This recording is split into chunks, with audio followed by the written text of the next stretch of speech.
klarifikasi. Ini tanggung jawab siapa? Bapak malu nggak sih? Apakah saya dengar permintaan maaf yang benar terjadi? Orang-orang menjadi korban.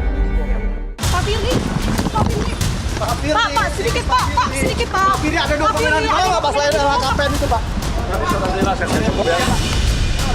Kenapa Pak? Ngumpet Pak?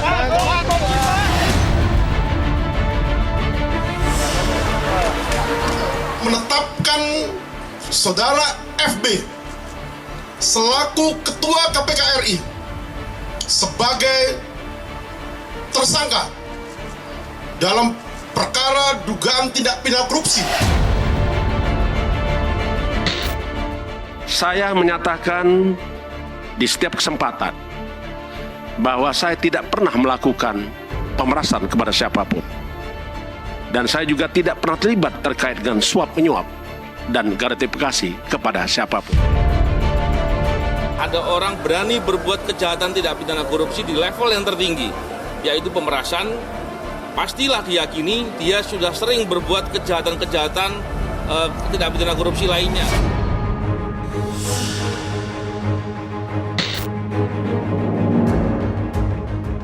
Cukur rambut hingga gundul jadi simbol pembersihan KPK usai Firly resmi menjadi tersangka kasus pemerasan dan penerimaan gratifikasi mantan Menteri Pertanian Syahrul Yassin Limpo. Cukur itu adalah membersihkan, ya, jadi kita membersihkan kepala, membersihkan KPK.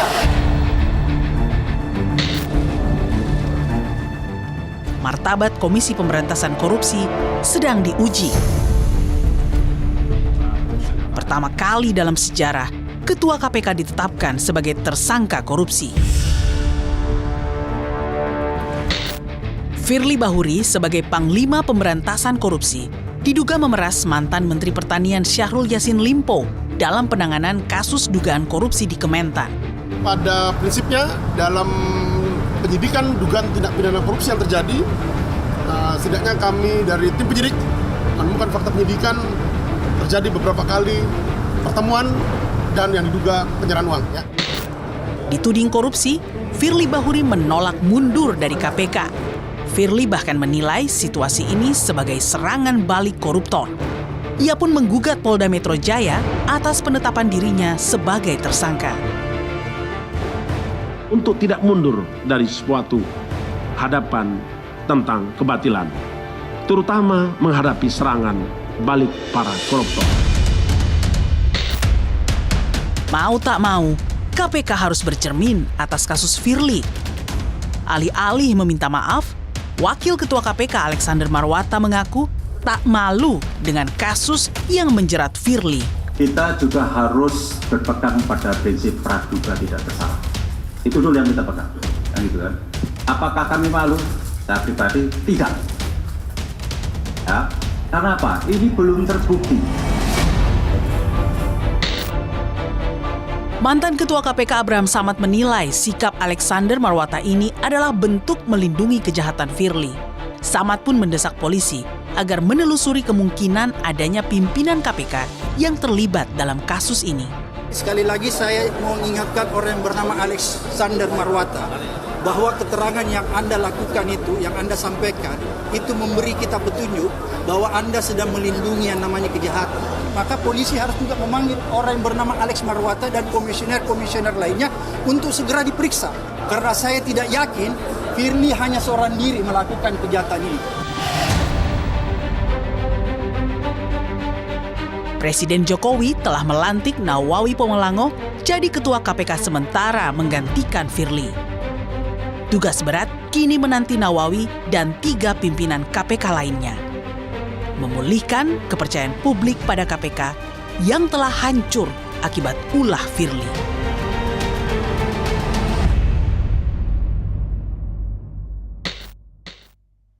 Selamat malam. Saya sudah bersama Ketua KPK periode 2015-2019, Bapak Agus Raharjo. Pak Agus, terima kasih. Pak Agus sebagai Ketua KPK di periode 2015-2019, persis sebelum Ketua KPK yang jadi tersangka yaitu Firly Bahuri menjabat. Pak Agus, saya mau tanya dulu, apa yang Anda lihat dari lembaga anti rasuah ini yang pernah Anda pimpin sekarang? Baik Mbak Rosi, para pemirsa, Assalamualaikum warahmatullahi wabarakatuh. Selamat malam. Mbak Rosi, ini memang sangat tidak mengembirakan. Saya juga merasa ini adalah dari sisi citra, ini adalah terendah selama ini.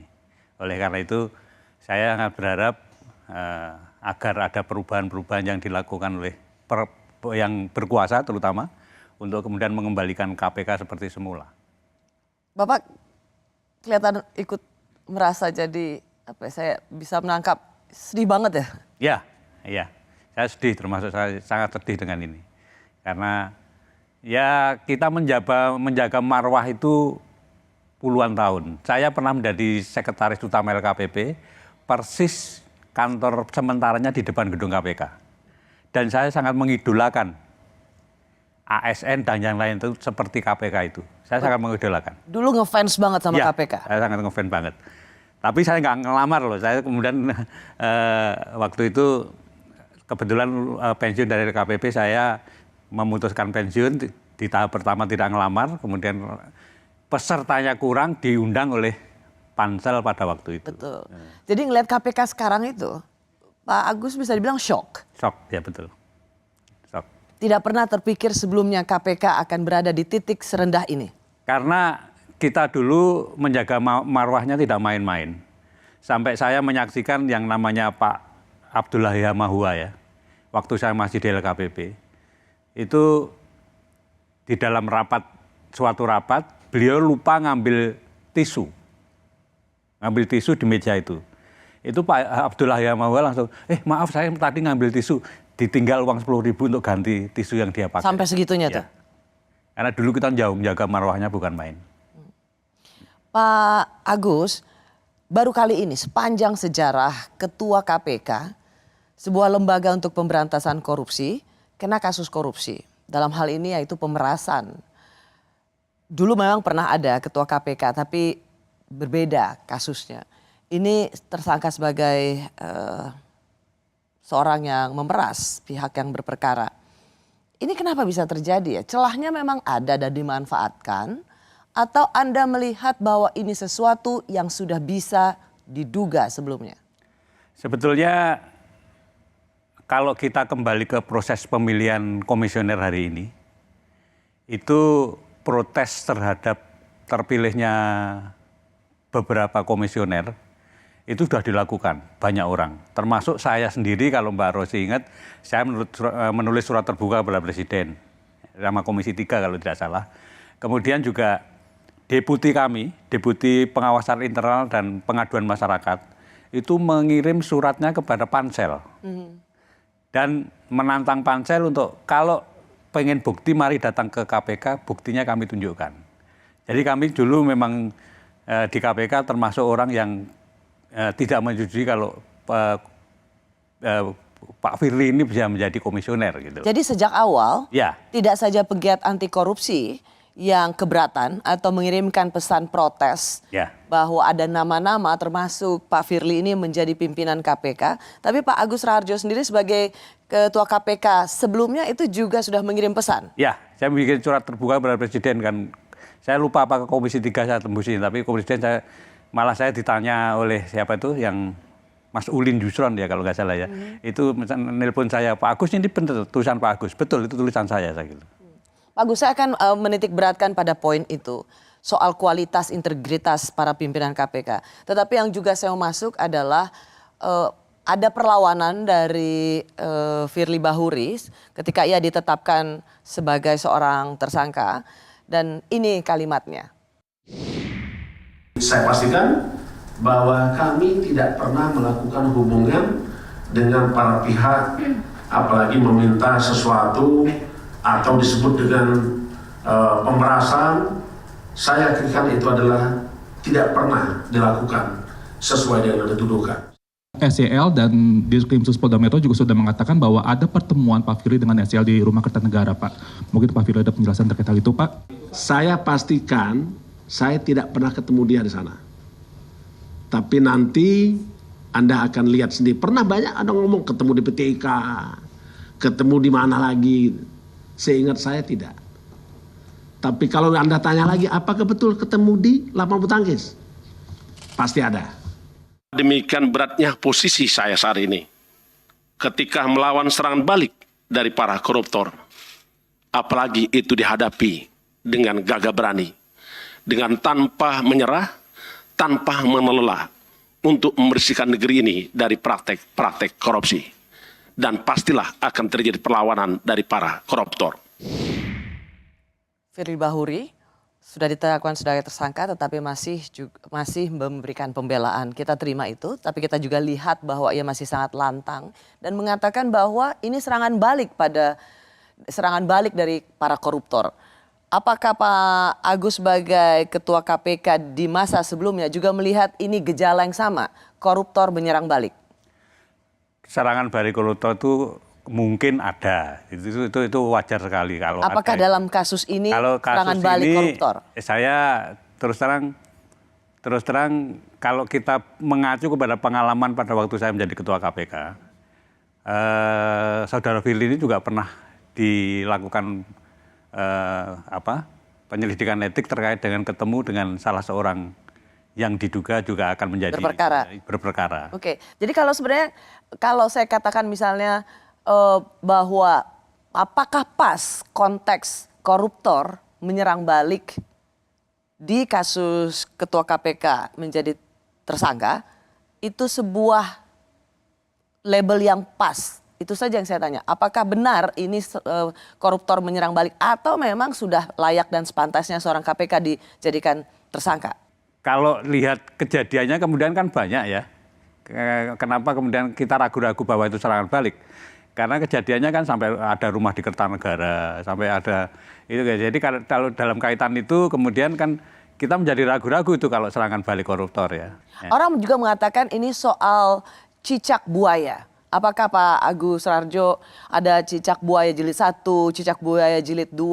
Apakah ini termasuk cicak buaya jilid? Kalau ini bukan masalah cicak buaya itu pasti. Sama sekali jauh dari pertarungan cicak buaya. Ya, jauh. Pak Agus Rarjo, saya juga ingin menanyakan bahwa bagaimana bila misalnya begini, argumentasinya atau pembelaan Pak Firly Bahuri, bagaimana saya bisa memeras orang yang berperkara? Toh mantan Menteri Pertanian itu ditetapkan sebagai tersangka, sehingga itu nggak nyambung logika hukumnya. Kan menetapkan sebagai tersangkanya sangat belakangan, ya kan, sangat belakangan. Jadi itu kemudian ya karena merasa gagal kemudian ya ditetapkan aja sebagai tersangka, kan bisa begitu.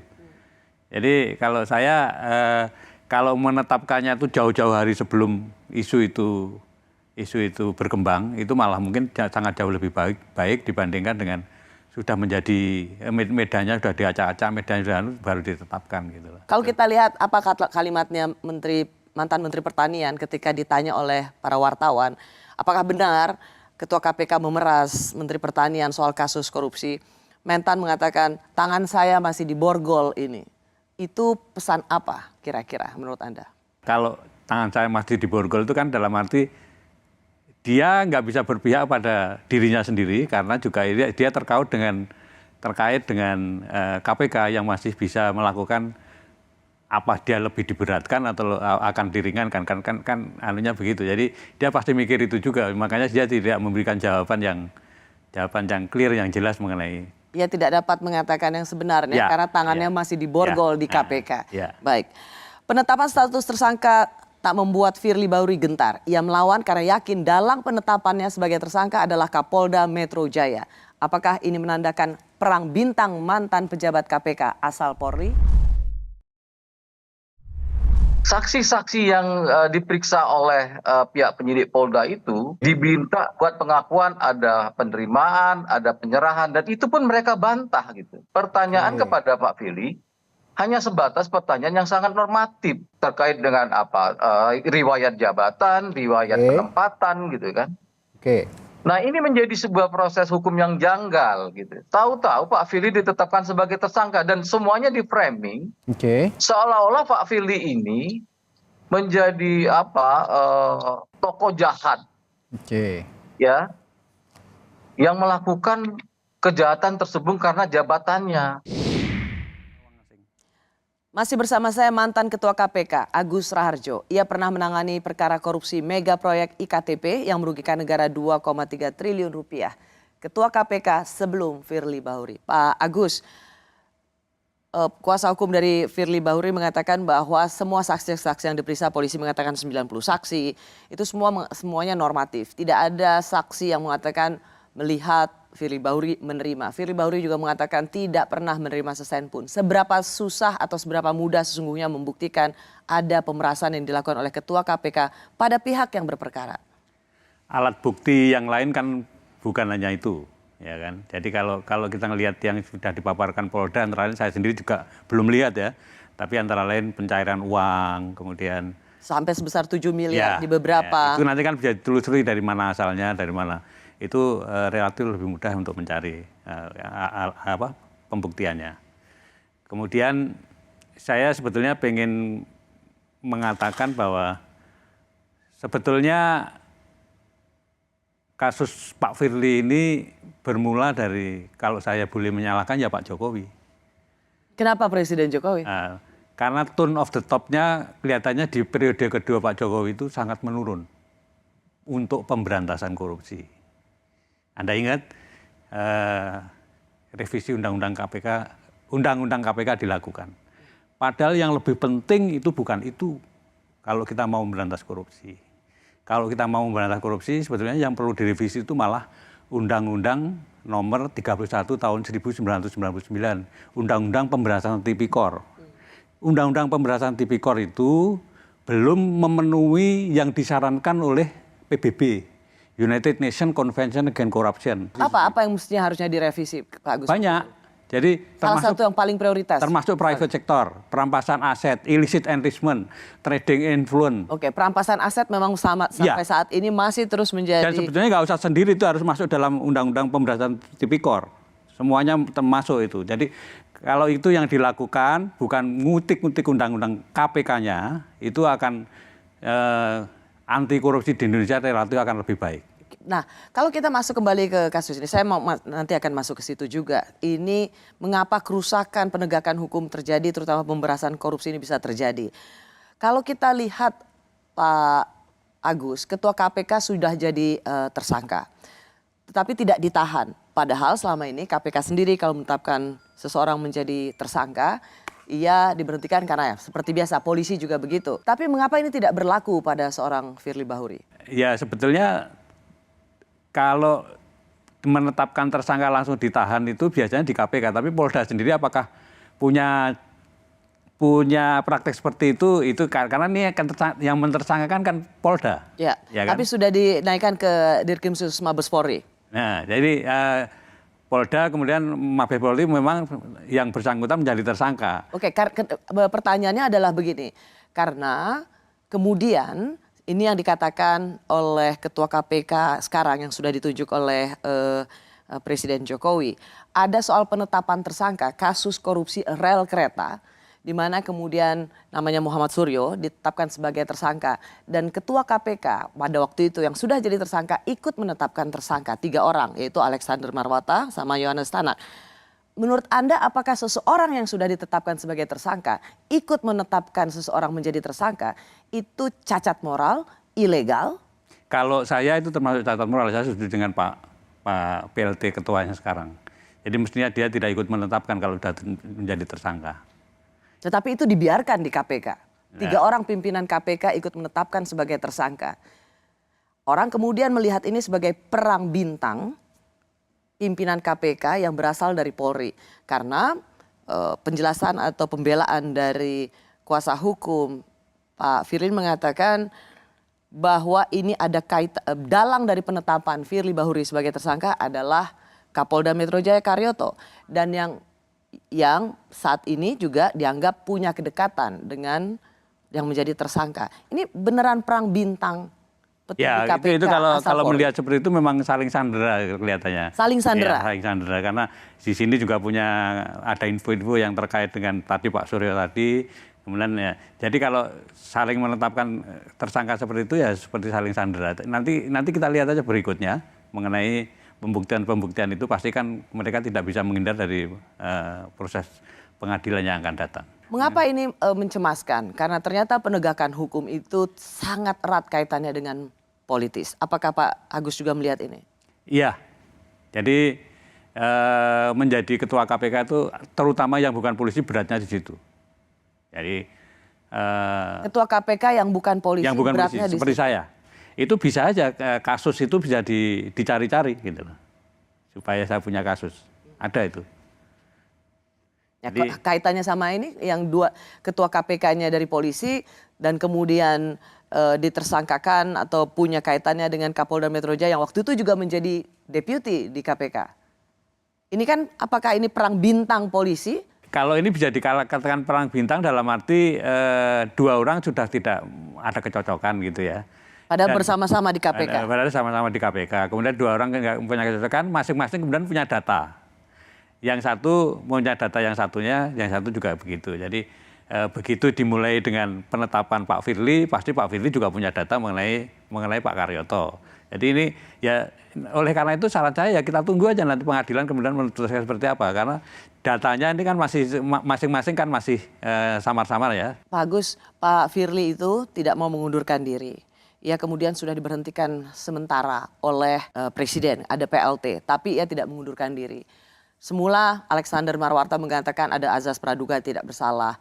Ia masih tetap bisa punya akses ke KPK. Meskipun sekarang aksesnya setelah diberhentikan sementara, ia diperlakukan sebagai tamu. Berbahayakah seorang tersangka pemerasan masih bisa berada di sekeliling KPK? Meskipun disebutkan aksesnya hanya sebagai tamu. Ya itu termasuk hal yang mungkin harus dibenarkan oleh teman-teman KPK. Jadi sebaiknya ya yang bersangkutan tidak punya akses lagi di KPK dan dalam hal ini Dewan Pengawas kan harus juga berperan. Apa yang Anda desak dari Dewas? Saya berharap Dewas ini juga harus lebih keras karena saya melihatnya bahkan dulu ada yang namanya pengawas internal itu lebih kuat, lebih keras dibandingkan dengan Dewas hari ini. Dulu Pak Saud pernah disidang, saya pernah disidang gitu kan, yaitu terkait dengan pelanggaran-pelanggaran kecil yang sebetulnya tidak perlu terjadi, tapi dilakukan sidang oleh pengawas internal. Nah ini kelihatannya kok masyarakat sudah protes, tapi Dewas kemudian masih ayam aja nggak. Mudah-mudahan langkah terakhir untuk menyelamatkan itu bisa dilakukan oleh Dewas. Yaitu tadi kalau perlu memperkuat, kemudian tidak perlu masuk kantor, atau kalau masuk kantor di ruang tamu nggak perlu, itu harus dilakukan oleh Dewas. hanya sebatas itu, bukan sanksi diberhentikan tidak dengan hormat, diberhentikan dengan tidak hormat. Saya terus terang belum melihat kewenangannya Dewas kalau sampai memberhentikan komisioner ya. Tapi saya perlu pelajari lagi apakah memang dia mempunyai wewenang untuk itu, untuk memberhentikan komisioner. Atau kemudian dia hanya membuat sebatas usulan kepada Presiden untuk memberhentikan. Karena komisioner yang hari ini kan berbeda dengan komisioner yang zaman saya. Komisioner hari ini adalah termasuk aparatus eksekutif, jadi di bawahnya Presiden. Beda dengan saya dulu, kalau saya kan bertanggung jawabnya pada masyarakat, bukan kepada Presiden. Baik. Kasus Firly membuat publik semakin sulit percaya pada KPK. Pimpinan KPK dianggap tidak memiliki integritas yang mumpuni. Siapa yang membuat KPK jadi seperti ini?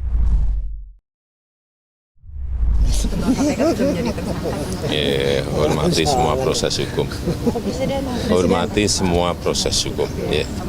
Itulah presiden kita ya, selalu bicaranya kayak begitu, normatif. Pernah nggak dia sadar bahwa ini dimulai dari ulahnya dia? Pernah nggak dia memikirkan bahwa Firly ini terjadi seperti ini, itu karena ulah dari kepemimpinannya gitu? Pernah nggak dia sadar itu? Pasca penetapan ini kita mau bikin apa gitu? Ya kalau kita mau bikin itu, saya bilang agak sulit kita mengharapkan sesuatu di pemerintahan sekarang ini, karena udah passionnya pemberantasan korupsinya nggak ada gitu. Masih bersama saya mantan Ketua KPK yang juga pernah menjabat Kepala Lembaga Kebijakan Pengadaan Barang dan Jasa Pemerintah periode 2010-2015. Ia diminta panitia seleksi KPK untuk mendaftar sebagai calon pimpinan KPK masa itu, Bapak Agus Rarjo. Pak Agus, pada waktu Pak Agus menjadi Ketua KPK, sesungguhnya Pak Firly Bahuri ada di situ sebagai Deputi Penindakan. Harusnya Anda tahu dong track record Pak Firly Bahuri waktu itu? Tahu. Apa catatan Anda? Jadi saya tadi di periode pertama sudah saya ceritakan bahwa dia pernah diperiksa oleh Komisi Etik yang dibentuk oleh Deputi PIPM terkait dengan pertemuan dia dengan salah satu yang akan menjadi kasus di KPK. Ya, waktu itu kalau tidak salah dia bertemu dengan saksi dari BPK dalam kasus suap perimbangan tahun 2018. Tapi intinya bertemu dengan orang yang berperkara. Dan bukan hanya itu. Ada yang lain lagi. Antara lain kita kan sedang menyelidiki Tuan Guru kalau nggak salah. Itu dia juga ketemu dengan Tuan Guru beberapa kali. Nah, Pak Agus kan Ketua KPK pada waktu Pak Firly Bahuri sebagai Deputi Penindakan. Ya. Pak Agus bikin apa? Nah itu dilakukan pemeriksaan selesai, sudah diusulkan pada pimpinan kami untuk melakukan tindakan itu. Tapi belum tindakan diputuskan sudah ditarik oleh Polri, ceritanya begitu. Oke, jadi itu masuk ke sidang etik untuk diselidiki, tetapi tidak ada keputusan apapun di situ. Keputusan dari sidang etik sudah ada. Apa keputusannya? Bahwa yang bersangkutan melakukan pelanggaran berat. Bahwa yang bersangkutan melakukan pelanggaran berat. Dan hukumannya apa waktu itu? Nah hukumannya belum diputuskan oleh pimpinan, kemudian... Pimpinan itu maksudnya pimpinan siapa? Komisioner KPK. Berarti ada Anda di dalamnya? Ada saya, ada 4 orang yang lain, kemudian yang bersangkutan ditarik dari KPK, kembali ke Polri. Oke, tetapi ketika ada sidang etik yang mengatakan yang bersangkutan terbukti melakukan pelanggaran etik berat, harusnya kan Pak Agus langsung memberikan sanksi. Betul. Kenapa Pak Agus tidak melakukan itu? Jadi ya itu waktunya kalah cepat dengan penarikan dari Polri, yang kemudian menjadi Kapolda. Jadi sebelum Pak Agus dan pimpinan KPK lainnya memutuskan sanksi pada Pak Firly Bahuri yang di sidang etik terbukti melakukan pelanggaran etik berat, Pak Firly sudah ditarik ke Mabes Polri. Waktu itu Kapolrinya siapa? Pak Tito. Pak Tito, oke. Sehingga Bapak tidak memberikan catatan apapun terhadap... Tidak ada catatan apapun pada waktu pengembalian, betul. Tidak ada catatan apapun? Tidak ada. Ini menjadi isu karena ketika pansel yang memeriksa calon-calon pimpinan KPK pada waktu itu kan sudah ada seruan-seruan yang mempertanyakan kenapa orang yang punya track record tidak baik di KPK, integritasnya dipertanyakan, masuk dan diloloskan oleh pansel. Tapi pansel waktu itu mengatakan tidak ada catatan di KPK. Kalau tidak ada catatan tidak betul karena dalam waktu yang sama Deputi Pengawasan Internal dan Pengaduan Masyarakat itu juga kirim surat ke pansel dan menawarkan bukti. Ini loh buktinya. Silahkan kalau mau lihat bukti datang ke KPK.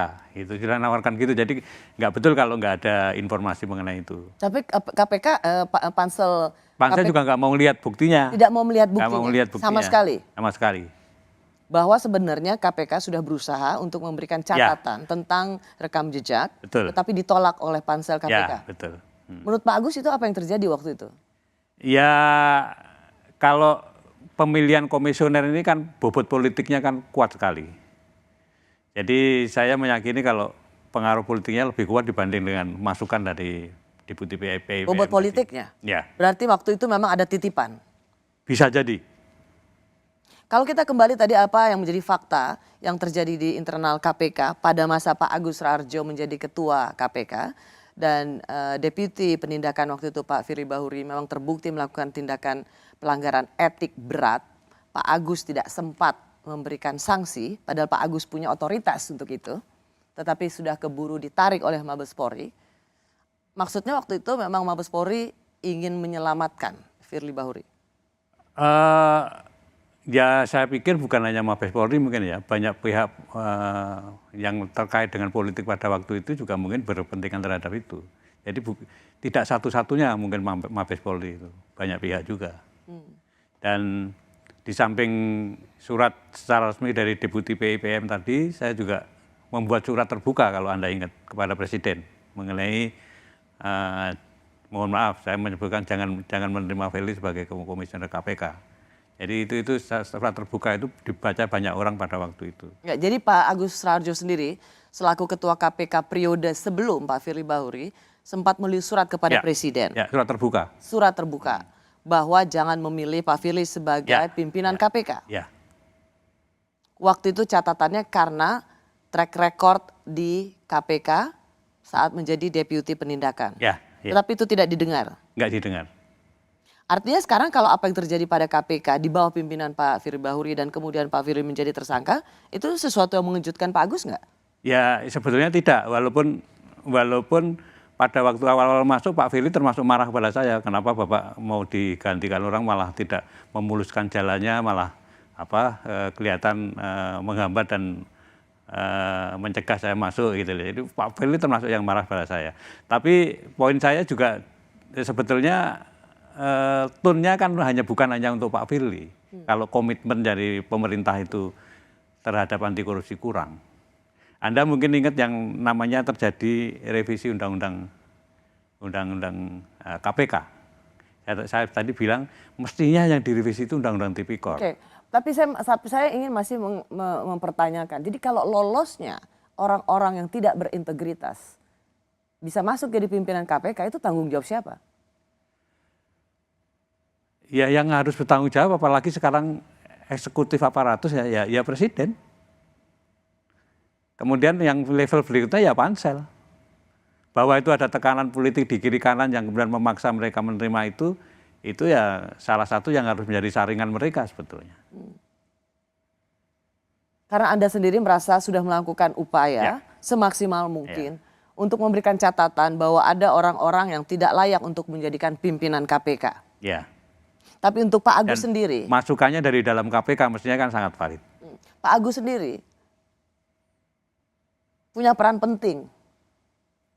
Karena pada waktu Pak Agus menjadi ketua KPK, ada deputi penindakan yang sangat fatal sekali dan strategis tugasnya. Ketemu dengan orang berperkara dan tidak cuma sekali, Pak Agus sebagai ketua KPK tidak melakukan apa-apa. Ya. Komisioner KPK pada waktu itu ya tidak melakukan apa-apa.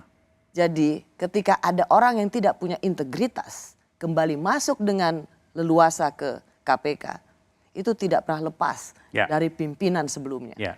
Ya, kami termasuk salah. Bapak mengakui bahwa Bapak dan pimpinan komisioner lainnya salah. Ya.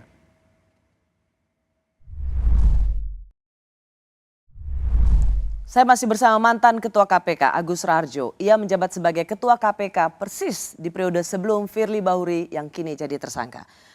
Pak Agus, waktu itu Bapak kan juga Ketua KPK, ya. Dan sekarang pimpinan KPK itu dianggap sebagai mereka yang penuh kontroversi. Justru dan dijadikan sebagai alat politik kekuasaan. Waktu zaman Pak Agus gimana? Waktu zaman saya yang mencoba mau dijadikan alat kekuasaan, tapi karena waktu itu masih independen, masih tidak di bawah presiden, kita masih bisa menyangkal atau bisa tidak mengikuti apa yang diinginkan oleh presiden. Oh, jadi waktu itu Pak Agus sendiri bisa merasakan KPK itu mau dijadikan sebagai alat kekuasaan? Mohon maaf, ini perlu saya ungkapkan karena semuanya harus jelas dan saya pikir baru sekali ini saya mengungkapkannya di media yang kemudian ditonton orang banyak. Bicara pada beberapa teman sudah, tapi kepada media seperti ini belum. Mohon maaf, kenapa saya kemudian tadi di depan juga menyoroti tone of the top, keinginan Pak Jokowi itu kemudian perlu juga menjadi perhatian kita. Saya terus terang pada waktu kasus IKTP, saya dipanggil sendirian. Oleh Presiden. Presiden pada waktu ditemani oleh Pak Pratikno. Jadi saya heran, biasanya memanggil itu berlima, ini kok sendirian. Dan dipanggilnya juga bukan lewat ruang wartawan, tapi lewat masjid kecil itu. Jadi dijemput dari sana. Nah itu di sana, begitu saya masuk Presiden sudah marah. Presiden sudah marah, menginginkan, karena baru saya masuk itu, beliau sudah teriak, hentikan, kan saya heran, hentikan, yang dihentikan apanya gitu kan. Setelah saya duduk ternyata saya baru tahu kalau yang suruh hentikan itu adalah kasusnya Pak Setnov. Ketua DPR waktu itu? Ya, Ketua DPR pada waktu itu mempunyai kasus IKTP, supaya tidak diteruskan. Nah, Sprindik itu kan sudah saya keluarin 3 minggu yang lalu dari Presiden bicara itu. Sprindik itu tidak mungkin karena KPK tidak punya SP3, tidak mungkin saya berhentikan, saya batalkan. Ya. Kemudian karena tugas di KPK itu seperti itu, makanya ya kemudian tidak saya perhatikan, saya jalan terus. Tapi akhirnya kan dilakukan revisi undang-undang, nanti kan intinya revisi undang-undang itu kan SP3 menjadi ada, kemudian di bawah presiden, karena apa pada waktu itu mungkin presiden merasa bahwa ini ketua KPK diperintah presiden kok nggak mau, apa mungkin begitu kemudian Itu gelagat awalnya ya? Ya, nah, jadi jadinya kan revisi undang-undang KPK itu, dan sebelum revisi undang-undang KPK itu Anda kemudian juga perlu pahami buzzer itu kemudian kan bukan main kan. KPK sarang Taliban, KPK. Jadi sehingga civil society pada waktu itu yang membela revisi undang-undang KPK itu sangat-sangat sedikit.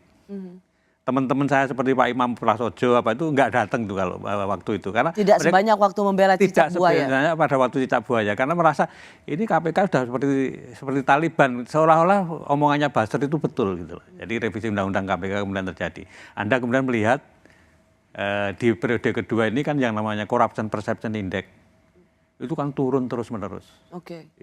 Itu menjadi gambaran kita, karena itu yang menilai adalah 9 lembaga internasional. Pak Agus, kalau saya ingin kembali, jadi ini sebuah kesaksian ya, dan fakta yang Pak Agus alami bahwa Bapak dipanggil oleh Presiden untuk menghentikan kasus IKTP yang mentersangkakan Setia Novanto waktu itu menjadi Ketua DPR. Bapak bersaksi itu ya? Saya bersaksi. Dan itu memang terjadi yang sesungguhnya, saya alami sendiri. Saya awalnya tidak cerita kepada komisioner yang lain, tapi setelah beberapa lama gitu kemudian saya cerita. Apa yang Bapak jawab ke Pak Presiden ketika Presiden mengatakan hentikan soal IKTP ini? Saya bicara apa adanya aja, bahwa sprindik sudah saya keluarkan 3 minggu yang lalu, di KPK itu nggak ada SP3. Nggak mungkin saya memberhentikan itu. Yang Anda tangkap Pak Agus, yang ingin dihentikan Presiden itu adalah jangan sampai mentersangkakan Setia Novanto yang waktu itu menjadi Ketua DPR. Karena Presiden waktu itu juga nanya kepada Pak Menseknek, Pak Sarasik, sprindik itu apa toh gitu. jadi itu kejadiannya pada waktu itu. Dan akhir dari pertemuan itu apa Pak? Yang nggak ada apa-apa. Saya diperintahkan nggak mau ya sudah, saya pulang begitu aja. Dan Bapak kemudian melihat time frame-nya atau waktu demi waktu, bagaimana kemudian ada pelemahan KPK. Salah satunya dari kesaksian yang baru saja Pak Agus Rarjo katakan bahwa memang karena pimpinan KPK independen, tidak bisa diperintah oleh kekuasaan, maka dengan cara mengubah undang-undang KPK lah pimpinan KPK dapat diatur. Ya. Itu salah satu yang setelah kejadian revisi undang-undang KPK kemudian menjadi perenungan saya. Oh ternyata pengen KPK itu bisa diperintah-perintah gitu. Setelah itu bagaimana relasi Pak Agus dan pimpinan KPK lainnya dengan istana? Pada waktu revisi undang-undang KPK semua orang mungkin tahu. Pengen ketemu nggak diizinkan. Bahkan bukan hanya ketemu presiden, ketemu Menteri Kumham saja tidak diizinkan. Pimpinan KPK waktu itu? Jadi itu yang kami rasakan. Kemudian saya kemudian diajak Pak Laude Muhammad Syarif ya, ketemu dengan Menteri Kumham, tapi draftnya juga nggak ditunjukkan. Jadi sampai terakhir tuh kami nggak tahu sebetulnya yang direvisi ini apa, itu kita nggak tahu. Itu kejadian yang kami alami terakhir kami di KPK. Jadi seperti pimpinan lembaga negara pemberantasan korupsi yang kemudian terasingkan. Ya. Bayangkan revisi undang-undang KPK selesai dalam waktu berapa? 12 hari dan pimpinan KPK sama sekali nggak tahu apa yang direvisi sampai terakhir. Pak Agus, dengan reputasi pimpinan KPK saat ini, ketuanya sudah menjadi tersangka, sekarang ada ketua nonaktif, ada komisioner KPK yang membela ketua KPK yang jadi tersangka, lalu ada komisioner KPK yang juga sudah diperiksa Dewas berhubungan dengan pihak yang berperkara, tapi alasannya di Dewas chatnya sudah terhapus. Apakah publik masih punya cadangan kepercayaan pada integritas seperti pimpinan KPK yang sekarang? Atau saya balik, apakah pimpinan KPK yang sekarang masih punya tabungan moral untuk dipercaya? Sebetulnya harus dimulai lagi itu tadi tone of the top. Mau nggak kemudian presiden dan kemudian bawahan-bawahannya itu mengakui bahwa anti korupsi itu adalah penting. Saya sering bicara di banyak tempat. Ramalan yang dikeluarkan oleh PricewaterhouseCoopers itu tidak akan terjadi kalau kita kemudian anti korupsinya tidak kita menjadi perhatian penting kita. Sekarang malah tambah demokrasi. Jadi dua-duanya sebenarnya harus menjadi perhatian kita. Perbaikan demokrasi dan terus-menerus menggemakan anti korupsi. Kalau dua hal itu bisa menjadi pedoman kita terus-menerus, insya Allah yang diramalkan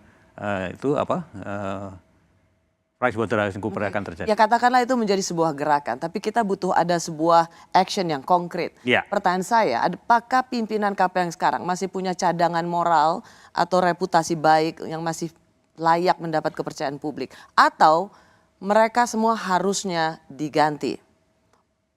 Memulai dari awal.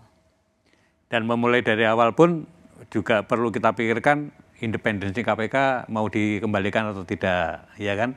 Kemudian bagaimana menjaga marwah KPK seperti dulu-dulu bisa terjadi, itu memerlukan komitmen banyak pihak untuk bisa mewujudkan. Artinya Pak Agus mau mengatakan dengan undang-undang KPK yang sekarang sudah direvisi, rasanya itu mustahil.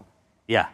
Ketika KPK yang independen bisa dipanggil untuk menghentikan satu kasus, tapi Anda menolak menghentikannya, ya. Dan sekarang KPK yang bisa dibilang tidak independen lagi, jadi sebenarnya untuk apa ada KPK? Bukan, kalau berbicara mengenai KPK kita harus melihat banyak negara. Saya tidak bermaksud untuk melenyapkan KPK, tetapi untuk apa kita bela-belain KPK kalau kemudian pimpinannya atau komisionernya sudah tidak lagi memiliki. Ya kalau sekarang seperti itu, kalau sekarang seperti itu, tapi kita harus mengembalikan itu. Mengganti semula sendiri Anda juga cukup ragu dong. Kita bisa mendapatkan pimpinan KPK yang punya integritas.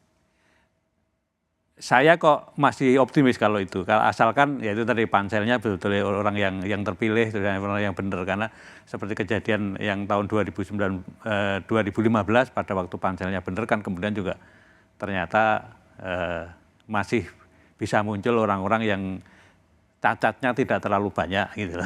Cacatnya tidak terlalu banyak. Iya. Jadi sebagai seorang ketua KPK di periode sebelum Pak Firly ini atau sebelum ketua KPK menjadi tersangka, seperti tadi Anda katakan menerima bahwa ada kontribusi kesalahan Pak Agus sebagai ketua KPK yang tidak cukup memberikan sanksi yang tegas pada deputi penindakan sehingga bisa kembali melenggang masuk KPK. Tapi juga ada catatan untuk pimpinan negara tentang komitmennya pada pemberantasan korupsi. Ya, sangat itu.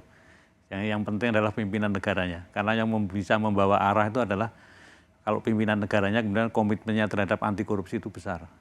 Komitmennya terhadap demokrasi baik, itu akan sangat baik sekali.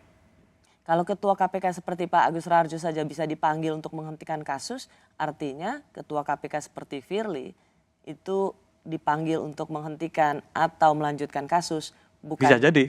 bukan sebuah praktek yang bukan suatu praktek yang aneh kalau itu sering dipanggil misalkan. Dipanggil oleh? Dipanggil oleh yang lebih berkuasa tentunya. Untuk menghentikan atau melanjutkan satu kasus. Jadi benar dong KPK sekarang alat kekuasaan untuk menginjek orang? Ya bisa jadi itu loh. Karena karena itu, yang sangat penting kan itu tadi kan, yang memberikan tone tadi kan. Itu kan pimpinan negara. Baik. Pak Agus, terima kasih untuk penjelasan Pak Agus, dan saya rasa ini sesuatu yang sangat baru sekali ketika ternyata Pak Agus sebagai ketua KPK pernah dipanggil untuk menghentikan penyelidikan kasus IKTP, menghentikan penersangkaan Setia Novanto. Sayangnya itu saya tidak sampaikan pada waktu menjelang kampanye kedua ya, karena waktu itu saya juga masih milih Pak Jokowi. Apa hubungannya? Kalau misalkan saya sampaikan kan mungkin pengaruhnya besar. bahwa Pak Jokowi kurang anti korupsi gitu kan pengaruhnya kan besar. Baik Pak Agus, Oke. terima kasih. Saya juga ikut mendoakan semoga Ibu cepat sembuh. Insya Allah, amin, amin, ya Terima Rabbil kasih alamin. Amin. Pak Agus Raharjo. Oke. Terima kasih bagi Anda juga yang sudah menyaksikan program Rosi. Saya Rosiana Silalahi undur diri, kita jumpa Kamis depan. Selamat malam. Malam, atur nuhun Mbak Rosi, aku tak langsung pamit ya.